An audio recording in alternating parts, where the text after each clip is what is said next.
সবাই জানে এটা একটা ডেভেলপ জেলা শহর, কিন্তু আমাদের এই ডেভেলপ জেলা শহর যখন অন্য কোনো জেলা থেকে মানুষ যখন আসে, তারা যখন ফার্স্টলি বাস স্ট্যান্ড আসে, তখনই তাদের একটা বিরোধ, একটা অন্যরকম প্রতিক্রিয়া তৈরি হয়। কেন?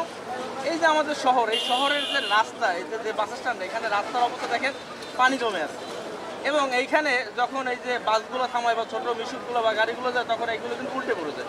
আমাদের এই পটুয়াখালী জেলা কিন্তু কুয়াকাটাকে রিপ্রেজেন্ট করে। যখন মানুষ কুয়াকাটার উদ্দেশ্যে যায় বা কুয়াকাটার জন্য এই পটুয়াখালী শহর আসে, বা যখন এখান থেকে মানুষ কুয়াকাটা যায়, তখন এই বাস স্ট্যান্ড বা এই যে গাড়ি রাস্তাঘাটে থামাচ্ছে, তখন তাদের মনে একটা প্রশ্ন জাগে, এটা কীরকম ডেভেলপ শহর হলো। এবং মানুষ একটা যাতে পটুয়াখালী শহরকে সম্পর্কে, যেমন শহরের ভিতর সম্পর্কে একটা ভালো ধারণা রাখে, পটুয়াখালীর বাইরের যে বাস স্ট্যান্ড, শহরের বাইরে বাস স্ট্যান্ড, সেটা সম্পর্কে একটা ভালো ধারণা রাখে।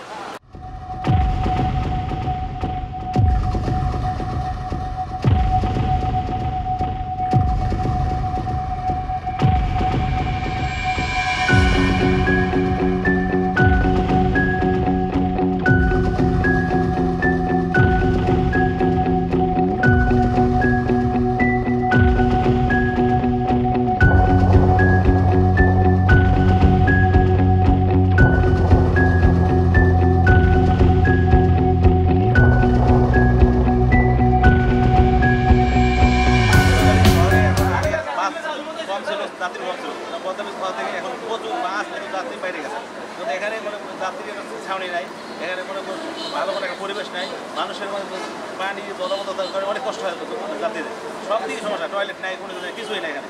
এটা আমরা আশা করি যে কর্তৃপক্ষ যারা আছে আবেদন থাকবে সব দ্রুত করে দেয়, আমাদের সবার জন্য ভালো হবে না। বাস স্ট্যান্ডের অবস্থা খুবই খারাপ, নাজুক অবস্থা। এখানে আপনার বর্ষার সময় পানি জমে থাকে, এমনকি আপনারা জানেন বর্তমানে যে ডেঙ্গুর যে অবস্থা, যেখানে পানি জমে থাকে সেখানে ডেঙ্গু হয়, এবং ডেঙ্গু হলে অনেক অসুখ বিসুখ এবং মানুষ মারা যায়। তো আমরা চাই পটুয়াখালী একটা আধুনিক শহর, ঠিক তেমনি বাস স্ট্যান্ডটা একটা আধুনিক শহর হোক এবং আপনার নতুনভাবে সংস্কার হোক। বিভিন্ন দূর দূরান্ত থেকে মানুষ আসে, আসলে এই টয়লেটটার অনেক করুণ অবস্থা, অনেক সময় বন্ধ থাকে এবং আসলে উন্নত না, এটা ব্যবহার করার মতো উপযোগী না। আর বেশিরভাগই অনেক মানুষ এখান থেকে হয়রানি হয় বা কেউ ব্যবহার করতে পারছে না সব টয়লেট। শারীরিকভাবে অথবা আপনার মানসিকভাবে একটা মানুষ এখানে আসে, দূর দূরান্ত থেকে যায় একটা মানুষ, কিন্তু আসলে এইভাবে সবাইভাবে কোনোভাবে আমরা চলাফেরা করতে পারতেছি না। যেমন মনে করেন যাত্রী আসার পরে একটা মেয়ে ছেলে আছে, বাচ্চা কাচ্চা নিয়ে ওয়াশরুমে যাবে, এই ওয়াশরুমটা তো এখানে ভালো নয় কথা বলছি, এবং পুরো বাস স্ট্যান্ডটাই গর্ত। এই গর্তের কারণে আমরাও অনেক কষ্টকর, যারা যাত্রী আসে মেয়ে ছেলে নিয়ে আসে তারাও অনেক কষ্টকর, এবং অনেক বুড়া মহিলা আছে, বুড়া পুরুষ আছে, তারা একটু ওয়াশরুমে যাবে, কিন্তু আসলে অনেক কষ্ট, ওয়াশরুমই নেই। বর্তমানে বাস টার্মিনালে যাত্রী সেবা দেওয়ার মতো যাত্রী ছাউনি নাই, পাবলিক টয়লেট নাই, গাড়ি রাখার মতো অবস্থা নেই। দেখতে পারতেছেন আপনারা সারা বাস টার্মিনালে খাদাখন্দ, এবং পানির বিদ্যুৎ লাইন নাই। বাকটা বাস টার্মিনালে যাত্রী সেবা দেওয়ার মতো যা প্রয়োজন, একটা বাস টার্মিনালে যা থাকার দরকার তা কিছুই নেই। আমাদের বাসটা যাচ্ছি যে আমরা নামাবো, এরকম কোনো জায়গা নাই, কোনো স্থান নাই। এক জায়গায় নামাবো সে জায়গায় গর্ত, যে জায়গায় আমার জায়গায় গর্ত, গাড়িতে ব্রেক করবো কিন্তু নামাইবে ছালা, আমরা জোরে টাইম নিতে নামাবো গর্ত, একটা গাড়ি পাতে ভেঙে যায়, একটা যাত্রী ঘুরেই পড়ে, এরকম কোনো নামানোর কোনো স্থান নাই। তো একটু শুকনো আছে, এ জায়গায় বাথরুমের ময়লা, কারণ বাথরুমের ময়লা সব ভরে যায়, একটু পাড়া যেতে কোনো কাজে নাই। আমরা যখন আমাদের মা বোনদেরকে নিয়ে চলাফেরা করে যাই, তখন মনে করেন এরকম যে জলবদ্ধতার কারণে আমাদের শরীরে কাদা পানি লাগে, তারপরে গাড়িতে ওঠানামা করতে অনেক কষ্ট হয়, মনে করেন এই পানিতে ওই দিকে ঘুরে আসতে হয়, আবার অটোতে এসে নামতে হয়।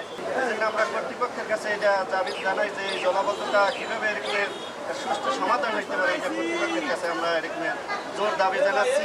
যাত্রীদের ব্যাপক অভিযোগ, যাত্রীদের গাড়িতে ওঠানামা করতে এবং পরিবহনওয়ালারা গাড়ি রাখতে এখানে কোনো জায়গা একেবারে সম্পূর্ণ গর্ত হয়ে গেছে, বালু মাটি এক কথায় কাদা হয়ে গেছে, এখানে ওঠানামা করতে গাড়ি রাখতে ব্যাপক কষ্ট হইতেছে, যাত্রীদেরও কষ্ট হইতেছে এবং গাড়িওয়ালাদেরও গাড়ির পার্টসপাতি নষ্ট হয়ে যাচ্ছে, গাড়ির চেহারা চূড়ান্ত নষ্ট হয়ে যাচ্ছে। আরও 20-25 বছর আগে এটা প্ল্যাটফর্মটা তৈরি করা হয়েছিল এইচডিবি করে। বর্তমানে এটার অবস্থা বর্ষার পানিতে প্রবলেম হয়েছে, আমরা ইতিমধ্যে রিপেয়ার করেছি, আবার রিপেয়ার করার জন্য একটা স্কিম নিয়েছি, আমরা রিপেয়ার করব। আর নতুন বাস স্ট্যান্ড, আধুনিক বাস স্ট্যান্ড করার জন্য এশিয়ান ডেভেলপমেন্ট ব্যাংক আমাদেরকে 35 কোটি টাকা একটা ডিপিপি তৈরি করা হয়েছে শুধু বাস স্ট্যান্ডের জন্য।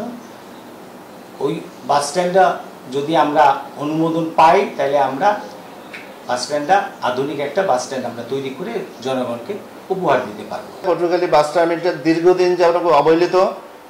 এই বাস টার্মিনালের নতুন একটি ভবন হওয়ার একটা প্রস্তাবনা পৌরসভা আমাদেরকে বলছে যে প্রস্তাবনাটা ঢাকায় আছে।